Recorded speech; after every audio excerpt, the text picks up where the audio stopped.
Um impulso é quando eu promovo uma mudança na quantidade de movimento. Então, o impulso eu faço isso. Eu promovo uma mudança. Eu estava tendo probleminha aqui. Mudança na quantidade de movimento. Certo? Tem uma mudança na quantidade de movimento do objeto. Certo? Então, eu tenho isso. Essa mudança na quantidade de movimento, né, eu posso lembrar que quantidade de movimento ela é vetor. Ou seja, eu posso ter uma quantidade de movimento no seu sentido e ou, perceba importante esse termo, e ou direção, ou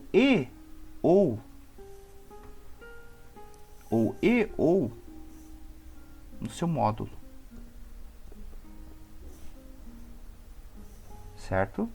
Então, está nessa linha aqui, certo? Está nessa linha de trabalho, ok?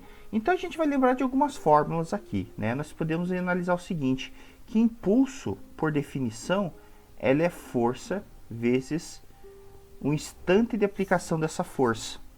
E eu também posso dizer, pelo teorema do impulso, que impulso é igual à variação na quantidade de movimento. Ou seja, impulso é igual a Q final menos Q inicial. Certo? Q final que é Q inicial. Por isso que naquele exercício lá, no exercício 5 que a gente fez aqui, por exemplo, né? Se vocês forem observar, aqui, pode perceber que aqui houve uma mudança na quantidade de movimento, certo? Do ponto mais alto para o ponto mais baixo, na época de lançamento para o ponto mais alto. E por que houve essa mudança? Porque tem a aplicação de uma força. Quem que seria a força nesse caso? A força gravitacional, né? Tem a força peso atuando aqui. Então, é ela que promove essa mudança na quantidade de movimento aqui, nesse caso, certo? Então, toda vez que eu tenho essa mudança, eu tenho a atuação de uma força nesse contexto. E aí, né, com essa parte eu consigo relacionar essas duas relações, né? Eu consigo relacionar o impulso, né, e eu consigo relacionar a variação na quantidade de movimento de cada um deles. Bem, vamos lá.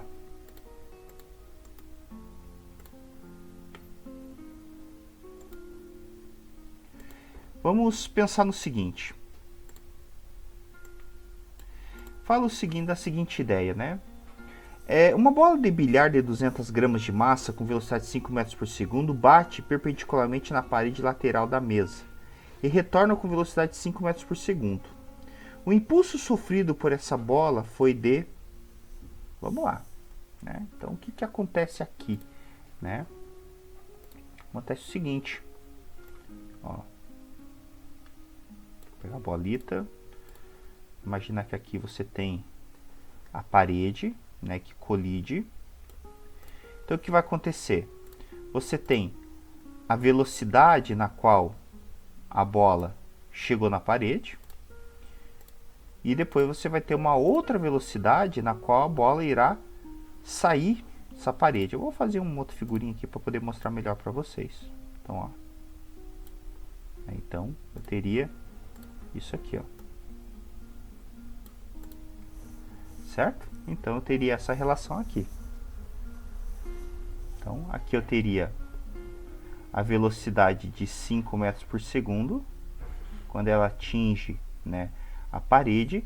E aqui eu tenho uma velocidade também de 5 metros por segundo, quando ela sai da parede. Só que tem uma mudança aqui, né? Existe uma mudança, nesse caso, vetorial, né? Então, repare que, por exemplo, uma velocidade está no sentido, outra velocidade está no outro. Ou seja, eu vou colocar uma negativa, certo? Vou colocar essa negativa aqui. Então, eu vou calcular a quantidade de movimento antes e depois. Então a gente tem o seguinte, né?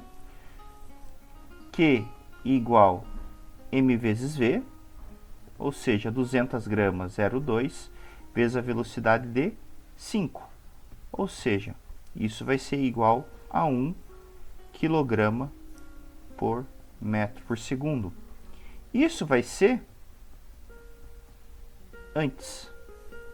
Se você fizer o mesmo cálculo para o depois, a diferença aqui ele vai ser menos 5. Ou seja, isso aqui vai dar menos 1 kg por metro por segundo. Isso aqui vai ser depois. O que é o impulso? O impulso a gente viu ali que ele pode ser representado pela variação na quantidade de movimento. Ou seja, final menos inicial. Ou seja, eu vou ter que final menos que inicial. Ou seja, o meu impulso ele vai ser igual a menos 1 com menos 1. Ou seja, o meu impulso vai ser igual a menos 2. Né? A unidade de impulso, se vocês observarem aqui, né, ela é Newton por segundo. Por que Newton por segundo? Porque N de Newton, né, e T de segundo. Então, Newton por segundo.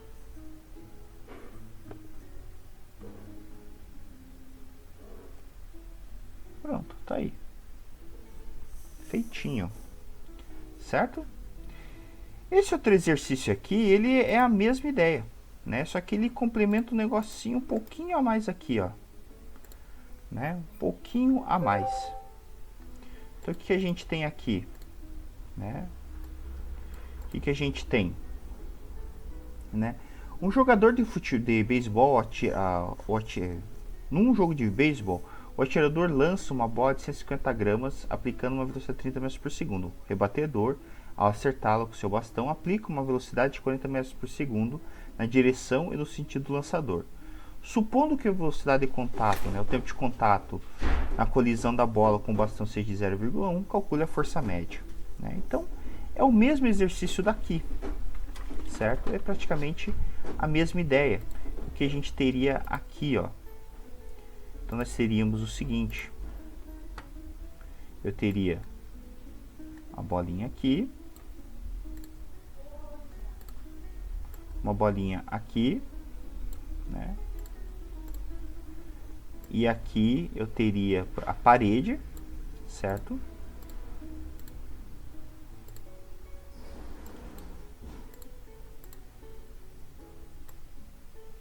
Assim.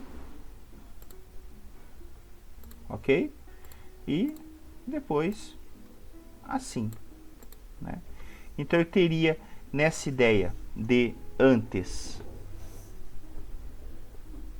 eu falei uma parede aqui, né? Mas na verdade é o bastão, né? Então você teria a velocidade de 30 metros por segundo e aqui o rebatedor ele bateu com velocidade de 40 metros por segundo, bateu com mais raiva o cara, né?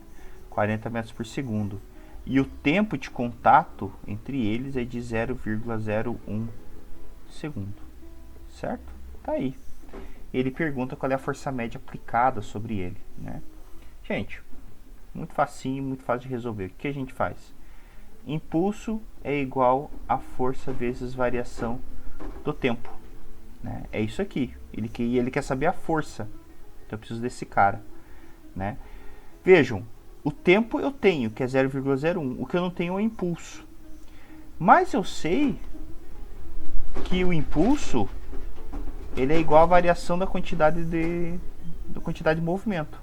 Ou seja, eu posso dizer, nesse caso, que o impulso ele é igual a Q final menos Q inicial. Então, se eu calcular, por exemplo, a quantidade de movimento aqui em cada caso, eu consigo determinar. Por exemplo, aqui no antes, né? Vou colocar aqui antes, eu tenho Q igual 0,15 vezes 30, certo? Ou seja, se você fizer essa multiplicação, né, você vai achar 4,5 quilogramas por metro por segundo. Aqui você vai fazer o depois. Ó, depois. Que igual a 0,15 vezes 40. Ou seja, se você multiplicar isso aqui, 6,0. Deixa eu só mudar aqui, que senão vai... Pronto. Vamos mudar. Então você tem esse valor aqui, 6 kg por metro por segundo. Ou seja, eu tenho esse valor para o Q inicial e esse valor para o Q final, né? Então, eu tenho a quantidade de movimento já, certo? E o interessante é lembrar que existe uma velocidade negativa aqui, né? A gente acabou de colocar, mas aqui é menos e aqui acaba sendo menos. Então, vai ter menos 6 com menos 4,5, certo? Ou seja, o impulso vai ser de 10,5 Newton por segundo. Tá aí, né? Negativo. Esse negativo tem uma explicação para ele, tá? Já vou dar uma ideia para vocês. E aí, com esse resultado, você vem para cá. Então, nós vamos ter o seguinte: menos 10,5 é igual ao F vezes 0,01, né? Então, se você passar dividindo para o outro lado, né, você vai ter 10,5 por 0,01, o F vai ser igual a 10,50 Newton, ou seja, 10.050 Newton, certo?